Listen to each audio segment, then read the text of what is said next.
Hey there. So today I'm going to have a tassel necklace for us, and this is actually the sample that I had previously made. And so it's going to use these lovely cobalt beads and a lot of square knots, and here this section is going to be almost like a herringbone pattern with the alternating square knot.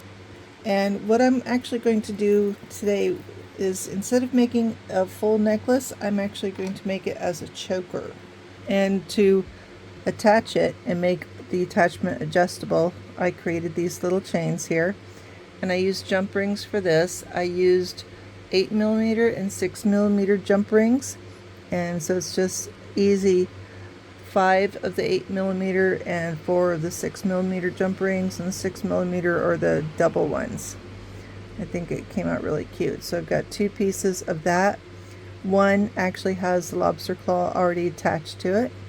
So these are our blue cobalt beads. They're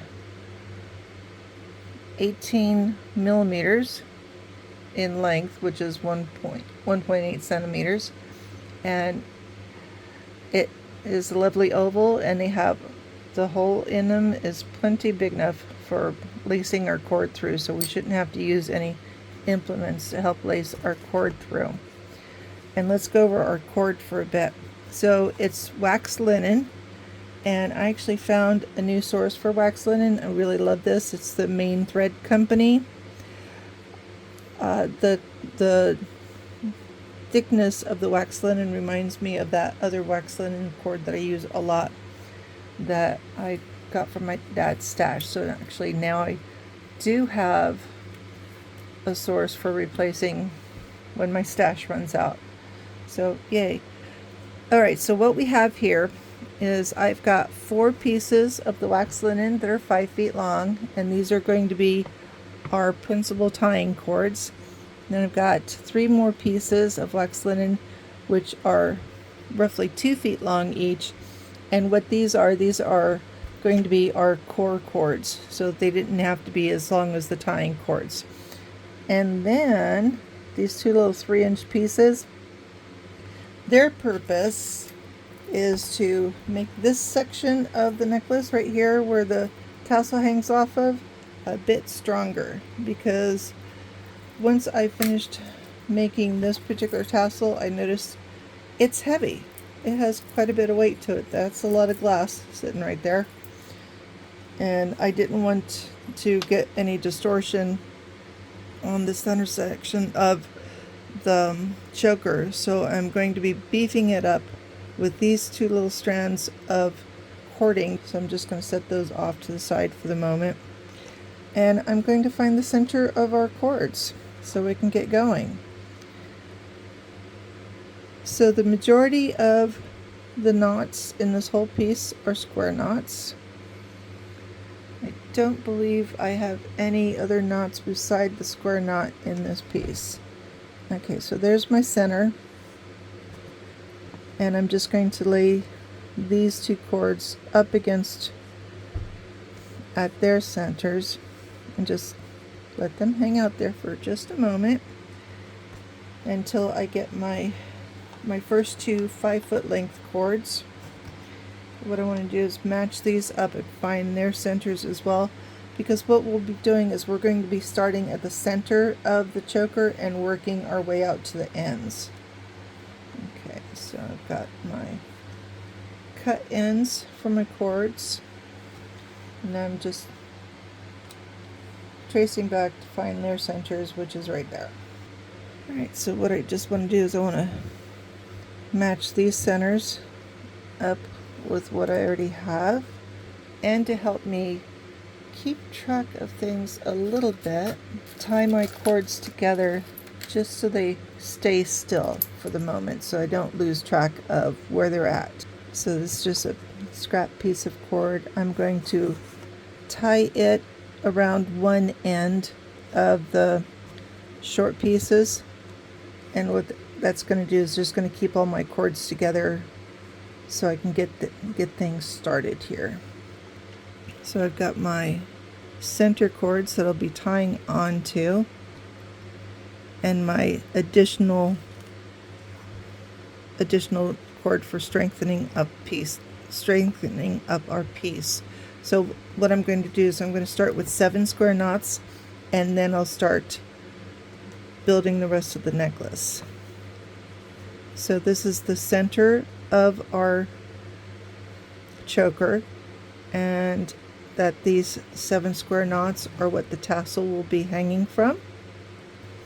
And as usual, I always use the S method when I'm doing square knots, to where I form an S underneath my center cords with my left hand cord, and it creates the loops that I need to go back and forth with the right hand cord to make my square knot. And once I've used all loops created by the left hand cord, the square knot is complete. And I am trying to keep my cords square with each other, because that does affect the shape of the square knot itself. There, that's our 7 square knots to start with. I can go ahead and take this off because it's done its job. And actually what I do want to do is I want to center these little strands up a bit more, because I do want to catch them with when I'm doing some cord addition. So I do want to make sure that I'm catching the ends a bit. I have enough extra length on my center cord to where shifting that set of knots is not going to mess me up at all. So at this point, we really want to put on our tassel. The jump ring, it's just easier to put on now than to try to open it up and attach it to the square knots later, because it is such a good fit on here, especially with that little extra volume that we've added, to where that doesn't really leave a lot of extra room for opening up the jump ring for adding later. So that's why we've got to actually get that on there now. Alright, so now that we've got that all adjusted, I'm going to go ahead and pin this down onto the board so everything stays where it needs to be. Alright, so now we're going to add one of our 2-foot length cords and our 5-foot length cord. And the important thing on this is to remember your orientation for your cords. Now once we add these 2 cords on, we're going to be tying a square knot below them. So these cords will then move down below the cords I'm adding on. So that means for this one will then be the top cord, and then this one needs to be after it, because it's going to be a center cord for the knot tying. And that's really an important thing to do. So remember to do this. So you have when you're adding on cords, if they're different lengths because you're doing different things with them, you need to be mindful of their orientation. So I found the center of the 5-foot long cord, and I'm just going to match it up underneath the center of these cords here, and I'm just going to tie them on with just a simple tie. There's nothing fancy about this, but you do want to make sure that you push it up right up against those square knots and give it a little extra tug to make sure it's really nice and secure and firm, and really make sure that it's up against the previous square knots. Alright, and then I'm going to take my 2-foot length cord, because this is going to be the core for the square knots that are going to be flanking our center beads. And again, we're going to just put it up underneath everything. Make sure our center cord is still hanging down where it's supposed to be. And again, just a simple tying, just making sure that our cord stays where it's supposed to be at, and just pull it up.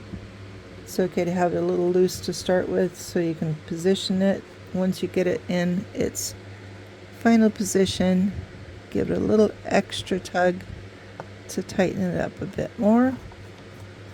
Now these cords that we just added, we're going to let them fall below our first set of cords and bring them down and tie our square knot underneath, and then we're going to trim off those little bits right there. So we're only going to do one square knot here, making sure we catch the tips of the shorter cords that we started with. So there's our square knot. And what I want to do is, before I bring my bead on, I want to pull these cords towards the back. That way when I trim them, it's not going to be so noticeable. And now I'm going to string on the 4 cobalt beads that we're going to have on this side of the choker. And what the cobalt beads will do for us, they actually act like little weights on our cord to give us the tension that we need. So now I'm just going to tie a very loose loop here at the end so my beads don't slide off. And so we do want to slide our first bead up. And if you notice now why it was important for our cord orientation as we're adding, because now the short cord is the center cord for this.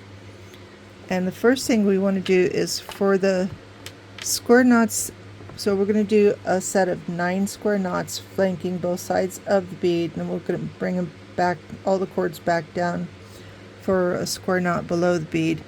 But what an important thing to note is that this first square knot needs to be put on basically sideways. That way the knot itself will rest all the way to the top where the cords are coming out, and that actually adds to the aesthetic and helps set the stage for the shaping of this string of knots. Alright, so now we're actually going to close our knots together with another square knot in the center, and we're going to manipulate things in just a moment as soon as we get this knot done. Alright, now what we want to do is we want to spread our square knots apart. We need to push our bead up. We want to hold onto our center and shove that square knot up against the bottom edge of the bead, and what that does is it pushes our 9 square knots out nicely, framing our bead just perfectly. So now we'll put a second square knot below, and then we're going to do it again.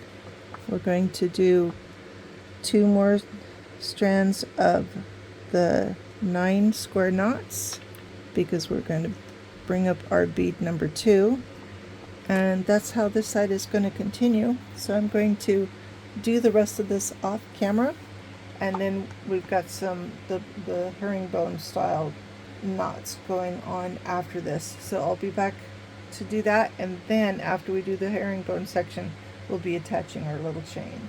Alright, so here we are. I've got the 4 sections with the beads in place, and I finished it off with a single square knot. And now what I'm going to do is I'm going to start a bit of a herringbone pattern. And what I want to do is I want to take the furthest set of cords from the top. I'm going to come down and do a square knot, and then come down, do a square knot, and come down, do a square knot.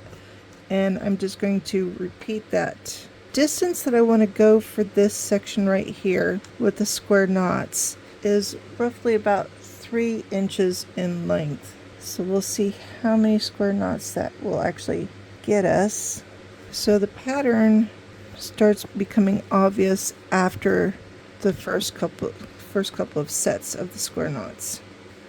And we're not wanting to pull the cords too terribly tight, because we don't want to lose any of our definition that's being created by the overlapping cords that are coming around the outside. Alright, and now here's the third one coming down over the top.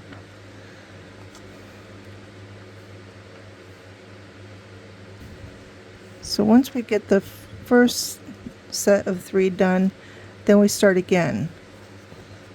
We start with the cords that are furthest to the top, and we'll bring them over the top of all the other cords, and we're doing a square knot. And again, we're letting things lay loose on top of each other. We're not wanting to pull these knots super tight, because then that'll distort the effect that we're going for with this. The next set of cords over the top of the two sets below it.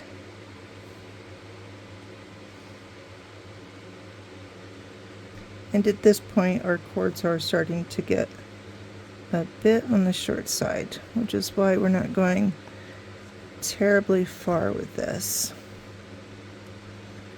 And again, we're making sure that we're not pulling terribly tight, so this is the effect that we're going for. So at this point, I'm going to finish this off camera, and I'll be back in a little bit. Alright, so what I did was I noticed it was starting to get a little bit on the long side for a choker, so what I did was I ended this after 2 inches, and I did another 4 square knots. I pulled it through my jump ring and did another 3 square knots the other direction. I've trimmed off the excess, and now I'm going to use my tapestry needle and splice the remaining cord ends back through the herringbone square knots to finish off this end. And what I'm trying to do is I'm moving the knots apart to accept the cord running through it, so as not to bring it to the front side, to keep it back here on the back side of my cords. And because the wax linen, my fingers are a little on the waxy side right now, I'm using just the vinyl pliers to finish pulling my cord in. And now I'm going to get the other end. And what I'm going to do now is I'm just going to trim off the remaining excess without actually cutting my piece. And there we go. There's the first half of our choker. Alright, so what I'm going to do now is I'm going to complete the other side, and I'll be back in just a little bit. Okay, so here we are completed. So the measurements I gave for the cord usage before was just enough to finish this piece. And if you do this, you may want to actually add an extra 12 inches to the measurements for the outer cords. So for the 5-foot cords, make them all 6 foot, and then for the 2 shorter cords that you add for the tying cords that go inside here, add another 12 inches to that as well. But for the center cord that goes through, the original measurements should be fine, and you'll be able to finish this piece to where you'll have just enough extra that you're not going to be stressed when it comes down to the final few knots. Alright, so full length of this piece is roughly 17.5 inches, which is good. It is adjustable. 1.5 of this chain link is adjustable. You have all these options to the number of links in this end of the chain in order to adjust the length. The center section of this length is 13.5 inches for the center section. So there you have it, a lovely choker with the 4 cobalt beads. And I hope you enjoyed watching this video, and I hope you enjoy making this for yourself as well, or making it as a gift. And please let me know in the comments what you thought about doing this project on your own, and please like and subscribe. Alright, well, thank you. Bye.